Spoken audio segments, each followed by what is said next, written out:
Hello friends, कैसे हैं आप लोग। तो चलिए आज मैं फिर आपके लिए सैलरी के ऊपर एक कंपटीशन लेके आया हूं और आज आपको सॉल्व करना है हमारे साथ साथ।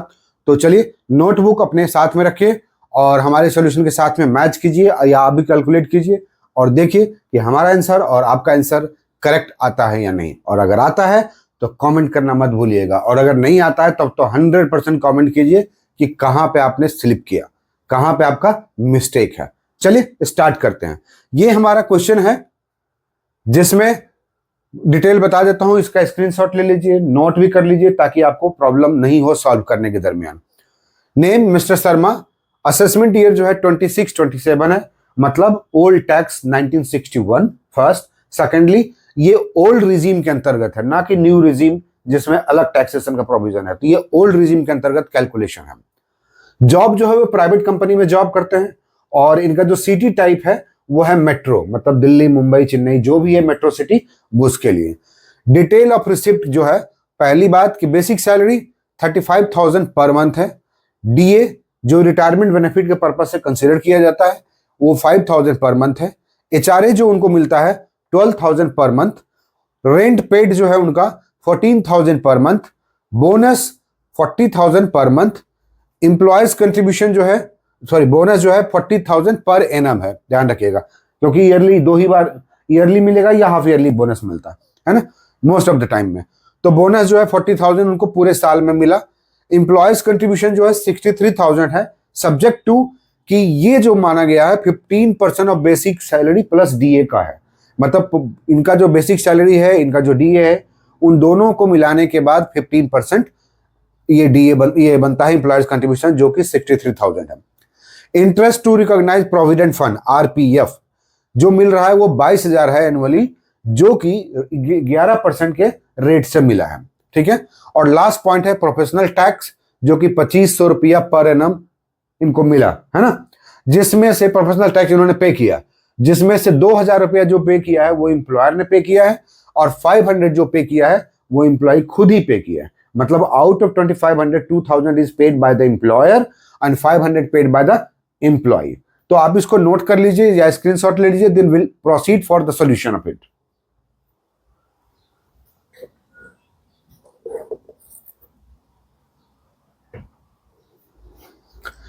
ले लिया। चलिए अब हम इसको सॉल्व करते हैं वन बाय वन। और जैसा कि हम लोग शुरुआत करने से पहले हम बेसिक डिटेल्स पे कंसंट्रेट करते हैं। यहां पे शुरुआत में आप देखिए, सबसे पहले हम एचआरए की कैलकुलेशन है ना, एम्प्लॉयर्स का कंट्रीब्यूशन, रेंट पेड, ये सब के लिए हमको सबसे पहले सैलरी निकालना है।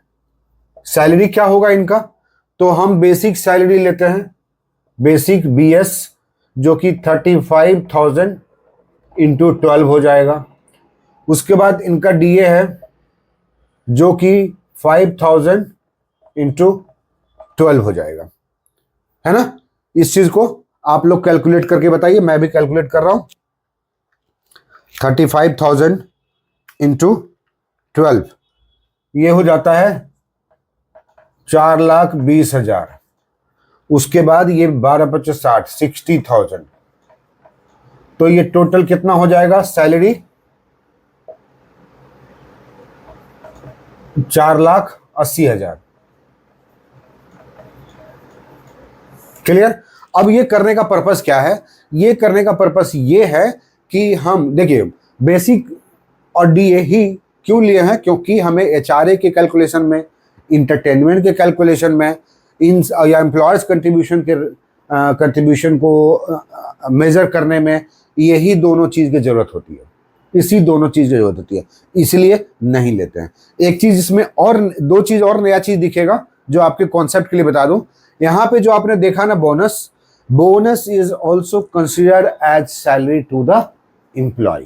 Bonus is also considered as the salary to the employ, इसलिए अगर सैलरी है तो टैक्सेबल होगा, तो इसमें कोई डाउट की जरूरत नहीं है, ध्यान रखिएगा। बोनस टैक्सेबिलिटी की बात आती है। नेक्स्ट है इंटरेस्ट टू आरपीएफ। तो इसमें कहा गया है लेटेस्ट अमेंडमेंट के अंतर्गत, ओल्ड इनकम टैक्स एक्ट में अगर आप पढ़ेंगे तो उसमें जो अमेंडमेंट के अनुसार आया वो बोला गया है कि अगर पहली बात तो ये प्राइवेट कंपनी एम्प्लॉय है ना, तो कहीं पे भी 9.5% के इंटरेस्ट रेट से ज्यादा किसी को भी रिकॉग्नाइज्ड प्रोविडेंट फंड में इंटरेस्ट क्रेडिट होता है तो वो टैक्सेबल होगा। तो यहाँ क्लियर हो रहा है कि यहाँ 11% है, मतलब कि 9.5% से ज्यादा है ना। 9.5% मतलब 1.5% of this will be taxable. First thing.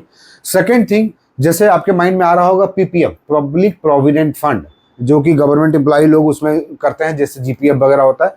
तो पब्लिक प्रोविडेंट फंड में अगर आपने पब्लिक, देखिए दो चीज में बता देता हूं, रिकॉग्नाइज्ड प्रोविडेंट फंड और स्टैट्यूटरी प्रोविडेंट फंड, उसके बाद पब्लिक प्रोविडेंट फंड। ये तीन चीज मैं आपको बाइफरकेट करने के लिए बता रहा हूं। देखिए रिकॉग्नाइज्ड प्रोविडेंट फंड में जहां पे भी आपको 12% से ऊपर मिलता है वो टैक्सेबल होगा, और इंटरेस्ट रेट जो है 9.5% से ऊपर होगा, तो जो इंटरेस्ट आपको मिल रहा है वो टैक्सेबल होगा। क्लियर। उसके बाद नेक्स्ट पॉइंट में अगर आप देखेंगे तो ये आपको आएगा स्टैट्यूटरी। तो स्टैट्यूटरी वगैरह में जैसे जीपीएफ वगैरह होता है, तो जीपीएफ में इंटरेस्ट जो है नो टैक्स, सब्जेक्ट टू 2,50,000 है। Is it clear. मतलब ये हुआ कि स्टैट्यूटरी प्रोविडेंट फंड में टैक्स नहीं लगता, इंटरेस्ट भी जो आएगा वो टैक्स फ्री होगा, लेकिन वहां पे क्या आ रहा है कि 2,50,000, मतलब जीपीएफ में जो कंट्रीब्यूशन हम लोग करते हैं, पुराने एम्प्लॉय जितने भी हैं, उनका अगर इंटरेस्ट आ रहा है तो 2.5 लाख तक वो एग्जेम्प्ट है, वो टैक्स फ्री है। लास्ट में है public provident fund. Public provident fund में अगर आप देखेंगे तो पूरा का पूरा टैक्स फ्री है। ध्यान रखिएगा, जो आपने डिपॉजिट किया उस पर जो इंटरेस्ट एक्रू हुआ या क्रेडिट हुआ, that will B tax free. और साथ में ये भी जान लीजिए कि पीपीएफ, जिस तरह से हम लोगों ने देखा ना फंडामेंटल रूल्स के अंतर्गत कि सैलरी, सॉरी नॉट सीपीसी में हम लोगों ने देखा था, जो इंस्पेक्टर का एग्जाम की तैयारी कर रहे हैं, कि सर्टेन सैलरी जो होता है वो अटैचेबल होता है और certain part of salary is not attachable. Correct. Section 60 of the CPC 1908 में अगर आप पढ़ेंगे तो आपको पता चलेगा कि सैलरी कितना अटैचेबल होता है। राइट। तो उस अटैचेबिलिटी में अगर आप डिटेल में पढ़ेंगे तो पब्लिक प्रोविडेंट पीपीएफ में जो अमाउंट जमा होता है, that is also attachment free, that can not be attached. Salary का कुछ पार्ट जैसे नहीं कंपल्सरी अटैच नहीं कर सकते हैं, उसी तरह से पीपीएफ में जो भी जमा है दैट इज अटैचमेंट फ्री। इसीलिए लोग बोलते हैं कि भाई उसमें आप जमा करते रहिए, वो कंप्लीट अटैचमेंट फ्री है, कभी भी किसी भी लायबिलिटी अगेंस्ट में वो अटैच नहीं किया जाएगा। चलिए, ये चीज बेसिक डेटा हमने डिस्कस किया है, आप लोग नोट कर लीजिएगा। तो हमारा एक पार्ट निकल गया कि सैलरी जो है एचआरए की कैलकुलेशन के पर्पज से, एम्प्लॉयज कंट्रीब्यूशन के पर्पज से हमारा 4,80,000 आ गया।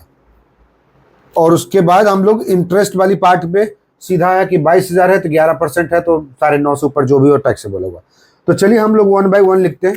अब आते हैं हम लोग एचआरए कैलकुलेशन में। अगर आप देखेंगे तो सबसे पहले हमें क्या होगा पहला पॉइंट में एचआरए रिसीव्ड, कितना है एचआरए रिसीव्ड, तो 12,000 पर मंथ, तो एक साल में 1,44,000। 1,44,000। सेकेंड पॉइंट में हम लोग क्या करेंगे, rent paid minus 10% of sale, मतलब सैलरी। तो ये कितना आएगा, रेंट पेड हमारा कितना है, रेंट पेड 14,000 पर मंथ है ना। और उसके बाद 12 महीने का जोड़ लेंगे तो हम लोग क्या कर लेंगे,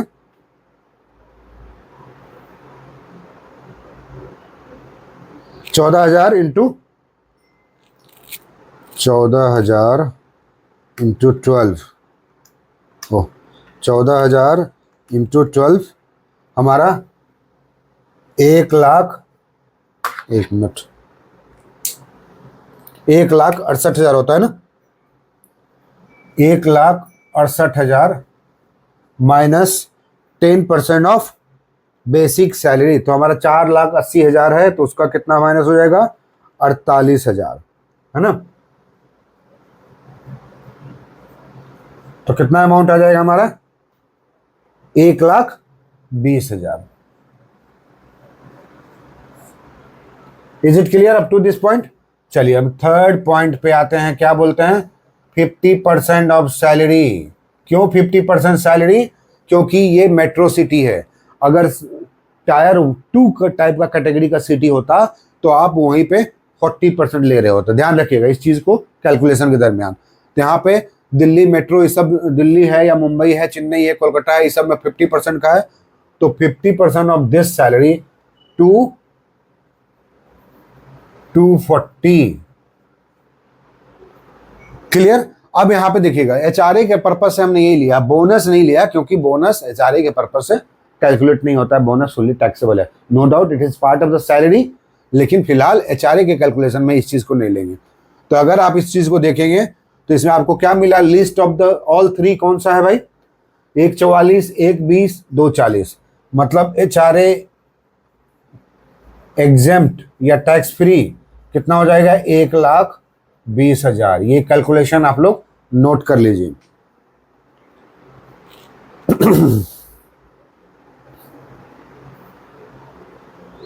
है ना, 1,20,000। और एचआरए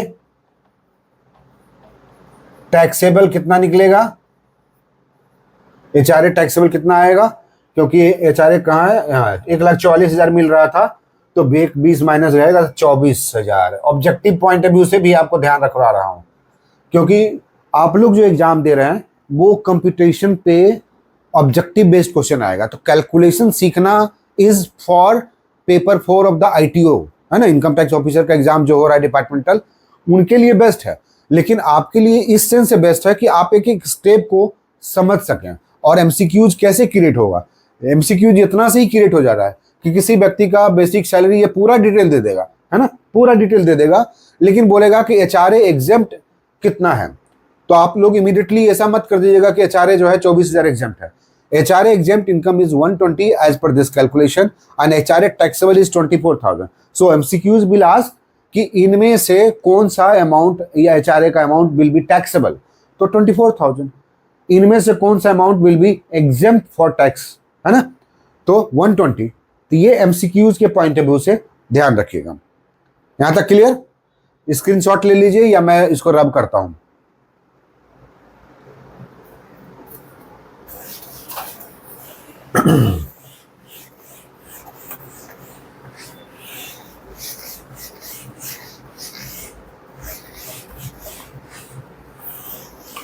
यहां तक आई होप कि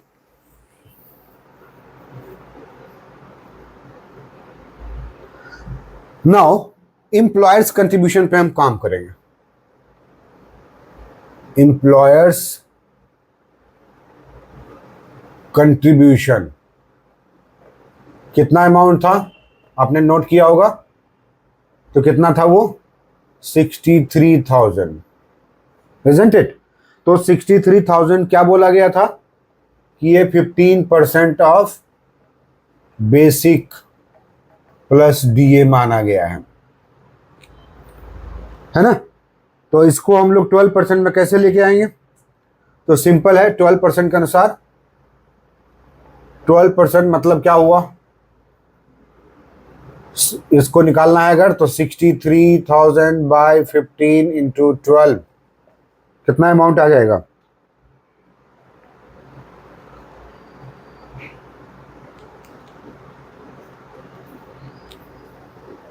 $57,600, है ना।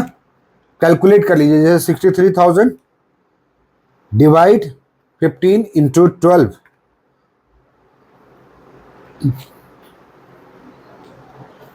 एग्जेम्प्ट लिमिट 12% ऑफ बेसिक, तो 12%।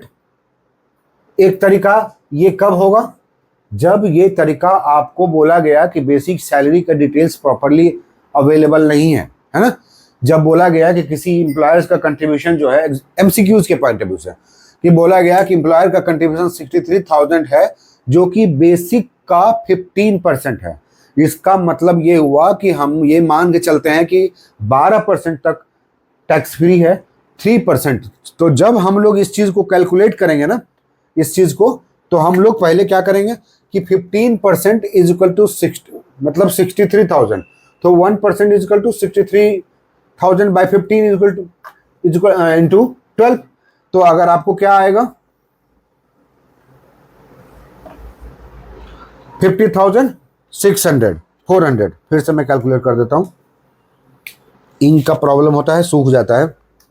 देखिए 63,000 डिवाइड 15 इंटू 12, तो जब हम करते हैं तो हमको मिलता है 15,400। तो ये 15,400 मतलब क्या हुआ, 3% इज इक्वल टू कितना हो जाएगा, 63,000 डिवाइड 15 इंटू 3, मतलब 12,600 रुपया जो है हमारा क्या हो जाएगा, वो टैक्सेबल हो जाएगा एम्प्लॉयर्स कंट्रीब्यूशन। ये तब जब हमें ये पता नहीं है कि बेसिक सैलरी और डीए उस एम्प्लॉय का कितना है, राइट। ये एमसीक्यूज के पॉइंट ऑफ व्यू से, ये ध्यान रखिएगा, जब हम एमसीक्यूज के पॉइंट ऑफ व्यू से सॉल्व करते हैं ना, तो somewhere you have to assume in mathematical way. ये नहीं है कि अरे सर इसमें तो बेसिक पे, डीए, सैलरी, दिस दैट कुछ दिया नहीं है, तो how it will be possible to calculate. No, it will be possible on the assumption basis की अगर ये 15 किसी अमाउंट का 15% ये है, तो 12% कितना होगा, तो 3% कितना होगा, राइट। तो चलिए हम आगे बढ़ते हैं। इस चीज को एम्प्लॉयज कंट्रीब्यूशन हम लोग देख रहे थे। तो एम्प्लॉयज कंट्रीब्यूशन जो है हमारा 63,000 है, जो कि बोला गया कि 15% ऑफ बेसिक प्लस डीए माना गया। तो हमारा बेसिक, हम लोग 12% निकालते हैं रूल के अनुसार, तो हमारा बेसिक प्लस डीए कितना है, तो 4,80,000 आया था, यही आया था ना कैलकुलेशन। इसका हम लोग 12% निकालेंगे, तो कितना हो जाएगा, 0,000 और 48,4800 इंटू 12, तो आ जाएगा 57,600। क्लियर। तो मतलब क्या हुआ कि टैक्सेबल एम्प्लॉयर्स कंट्रीब्यूशन, कॉन्ट्री लिख रहा हूं, कंट्रीब्यूशन इज 63,000 माइनस 57,600, तो कितना हो जाएगा, माइनस 63,000, 5,400 रुपया। It will be taxable. ध्यान रखिएगा, एचआरए हम लोगों ने निकाल लिया टैक्सेबिलिटी का, अब हम लोग एम्प्लॉयर्स कंट्रीब्यूशन का टैक्सेबिलिटी निकाल लिए कि अब 5,400 जो है टैक्सेबल होगा। चलिए अब नेक्स्ट पॉइंट पे स्क्रीनशॉट लेना है तो ले लीजिए। अब आते हैं हम लोग नेक्स्ट पॉइंट पे, इंटरेस्ट वाले पार्ट पे। जो इंटरेस्ट मिला था रिकॉग्नाइज प्रोविडेंट फंड में, वो था इंटरेस्ट वाला पार्ट पे एट द रेट ऑफ 11%, कितना था, 22,000, यही था ना, 22,000।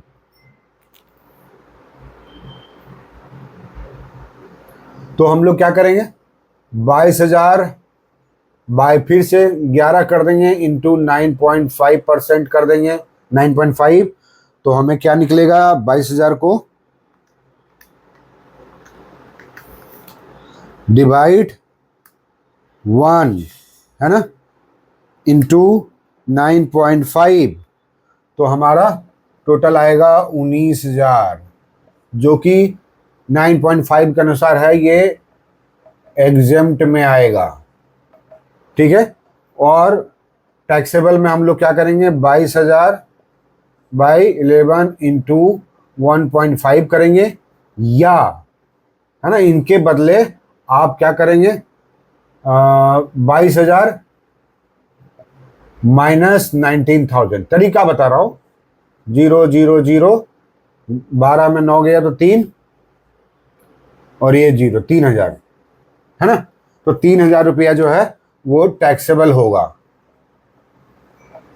टैक्सेबिलिटी की बात है। अगर इस फॉर्मूले से हम निकालते हैं तो आप फिर से देखिए, 22,000 डिवाइड 11 इंटू कितना परसेंट ज्यादा है, तो 1.5, तो 1.5, तो हमारा वो भी 3,000 ही आएगा।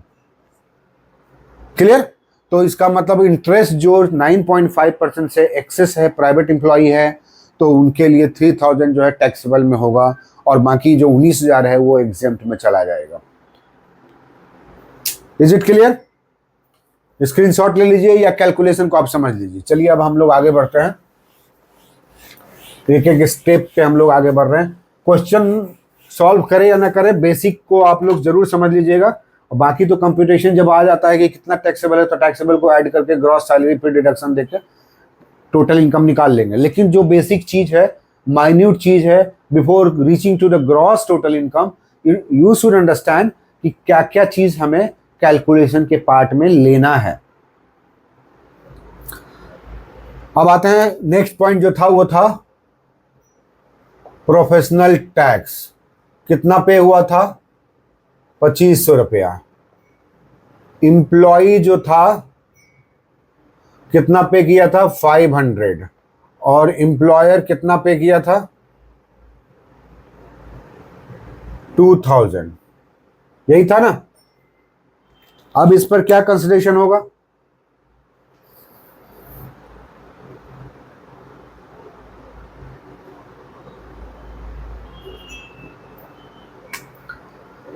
गॉट इट और नॉट?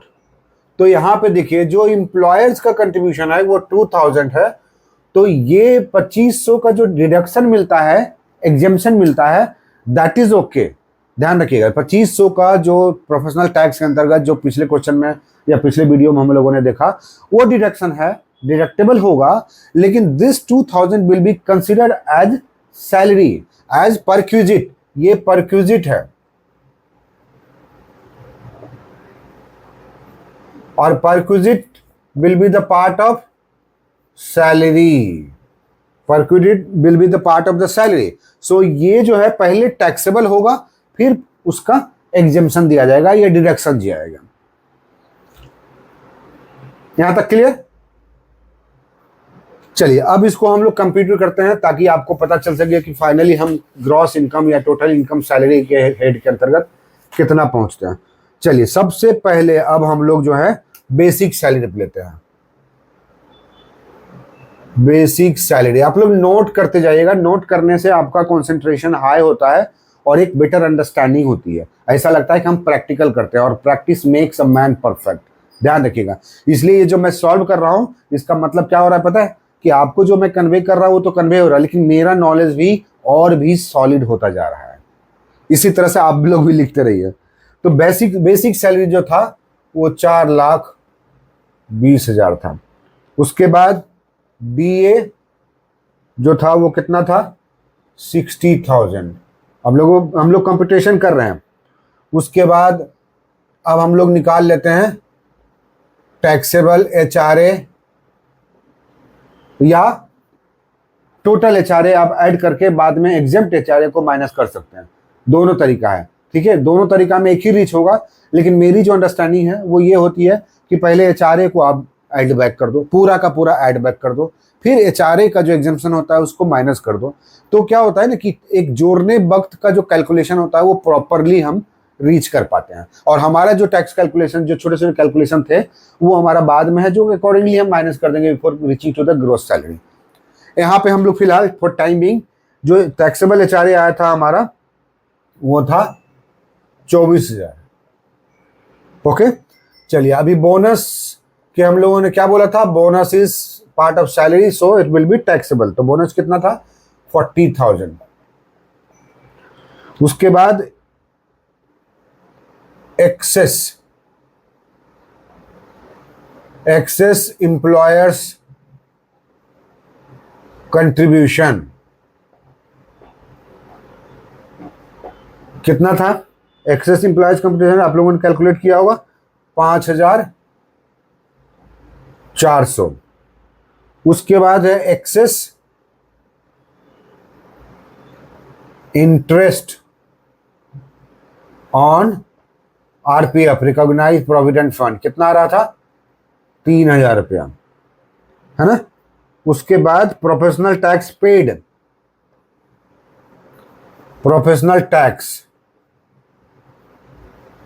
पेड बाय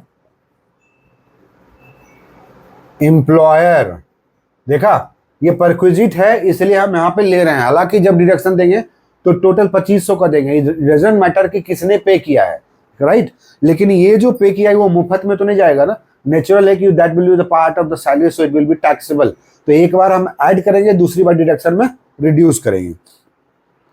तो यहाँ पर कितना आया था उनका, 2000 उन्होंने कंट्रीब्यूट किया था। तो टोटल ग्रॉस सैलरी अगर आप ऐड करेंगे तो कितना हो जाएगा, 5,54,400, 5,54,400 ऐड करके देख लेते हैं। 4,20,000 plus 60,000 plus 24,000 plus 40,000 plus 5400 plus 3,000 plus 2,000, 5,54,400। Clear. ये आपका कितना आ गया, ये ग्रॉस सैलरी हो गया। क्लियर है यहां तक। चलिए अब हम लोग डिडक्शन की बात करते हैं। डिडक्शन अंडर सेक्शन 16 का अलग अलग क्लॉजेज के अंतर्गत जो आता है, वो सबसे पहले एक पहला पॉइंट पे स्टैंडर्ड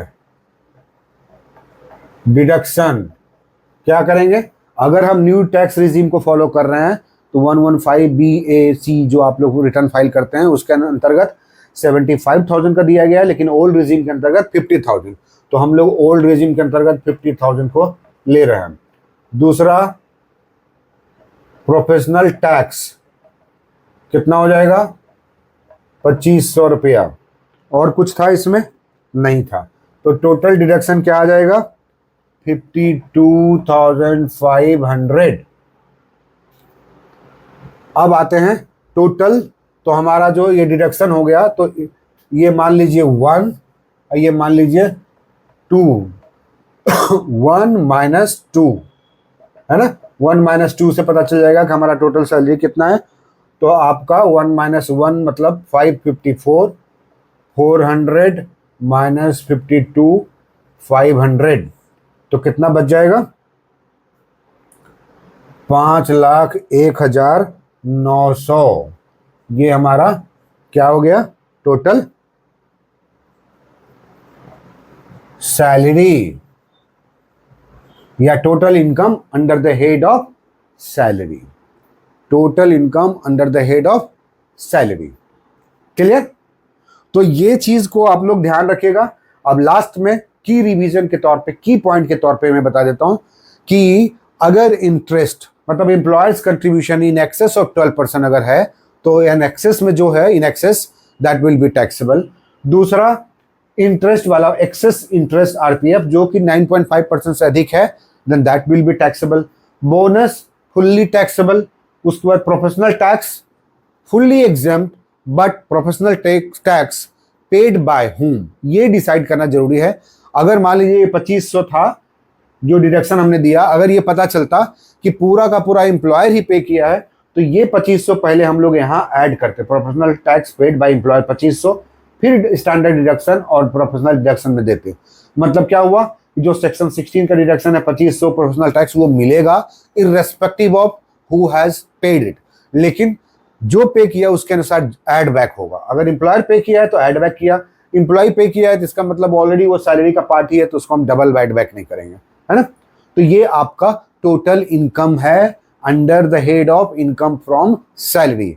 होप कि आप लोगों को ये अच्छा लग रहा होगा और आप लोग इसको नोट कर लीजिए, स्क्रीनशॉट ले लीजिए, या इस क्वेश्चन को जो आप वीडियो को पॉज करके या स्टार्ट में जाइए उस क्वेश्चन को नोट कीजिए और उसके अनुसार पहले खुद वीडियो देखने के बाद भी पहले खुद सॉल्व कीजिए और फिर उस वीडियो से मैच कीजिए कि वेदर यू आर राइट और रॉन्ग। जहां भी गलती होगा इस वीडियो को पॉज करके उस एक्सप्लेनेशन को जरूर देखिए ताकि आपका कॉन्सेप्ट क्लियर हो सके।